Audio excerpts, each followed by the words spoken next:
Hola, buenas tardes. Nosotros somos estudiantes de la Escuela Superior de Ciencias Ambientales, perteneciente a la Universidad Autónoma de Guerrero. Me presento. Mi nombre es Amairani Rendón Estrada y quien nos acompaña el día de hoy es Jonathan Terán Martínez.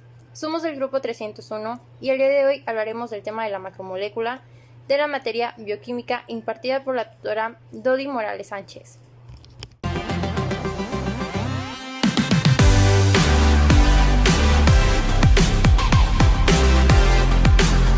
Ahora bien, para entrar bien en el tema, tenemos que saber primero qué es una macromolécula. La macromolécula es una molécula de enorme tamaño, es decir, está compuesta por miles o cientos de miles de átomos. Las macromoléculas pueden ser de naturaleza biológica, resultado de los procesos que ocurren en los organismos vivientes, o bien también pueden ser sintéticas, producidas por el ser humano en laboratorios químicos o biológicos. Estas están compuestas por unidades de moléculas más pequeñas llamadas monómeros, que se repiten conformando toda su estructura llamándose polímeros. Ahora bien, es muy importante entender la diferencia entre macromolécula y polímero, porque si bien ambos tienen un gran tamaño, no son exactamente lo mismo. Existen macromoléculas que no son polímeros, porque no están formados por una unidad molecular que se repite, aunque siguen siendo de gran tamaño. Un gran ejemplo son las grasas y los macrociclos. Son macromoléculas, pero no son polímeros. Por otro lado, existen algunos polímeros medianos, es decir, que su tamaño no es tan grande como el de la macromolécula. Su naturaleza polimérica y a su gran tamaño se clasifica como macromolécula, formada por la unión de subunidades más pequeñas. Los lípidos, que normalmente no son polímeros, son más pequeños que las otras. No se consideran formalmente como macromoléculas. Las macromoléculas pueden tener funciones muy diversas, dependiendo de cuáles estemos hablando. Un ejemplo claro son las macromoléculas de la glucosa, quienes son una fuente energética para los organismos vivientes. Un ejemplo distinto es la macromolécula del ADN, que es básicamente un dispositivo de memoria celular empleado a la hora de sintetizar proteína o a la hora de la réplica celular.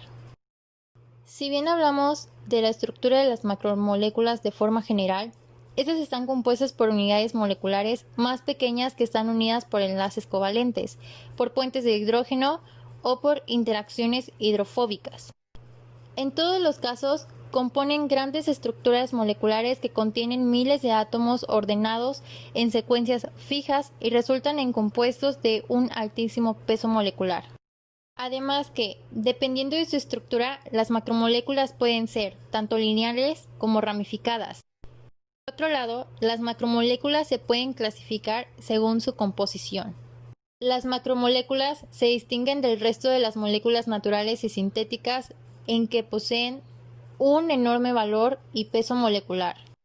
Como consecuencia, sus propiedades son más complejas y útiles que las de otras moléculas.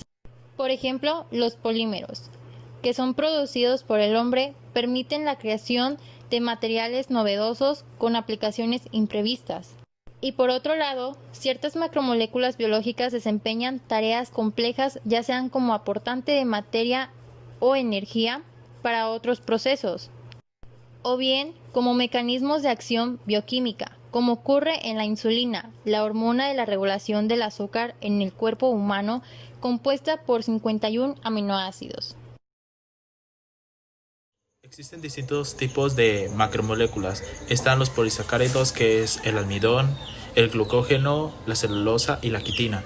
También están otras que son los carbohidratos, las proteínas, los lípidos, los ácidos nucleicos, que es el ARN y el ADN, que todos ya conocemos porque lo hemos estado viendo en todo el curso.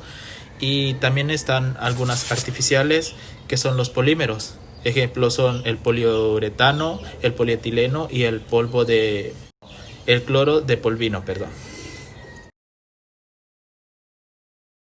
¿Qué es la síntesis por deshidratación? Las moléculas biológicas grandes normalmente se forman mediante reacciones de síntesis por deshidratación, en las que un monómero se une por enlace covalente a otro monómero o a una cadena creciente de monómeros y libera una molécula de agua en el proceso.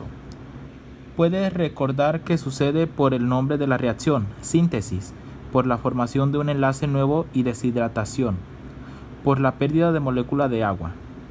En la reacción de síntesis por deshidratación que se muestra en el esquema aquí presentado, dos moléculas del azúcar glucosa se combinan para formar una sola molécula de maltosa.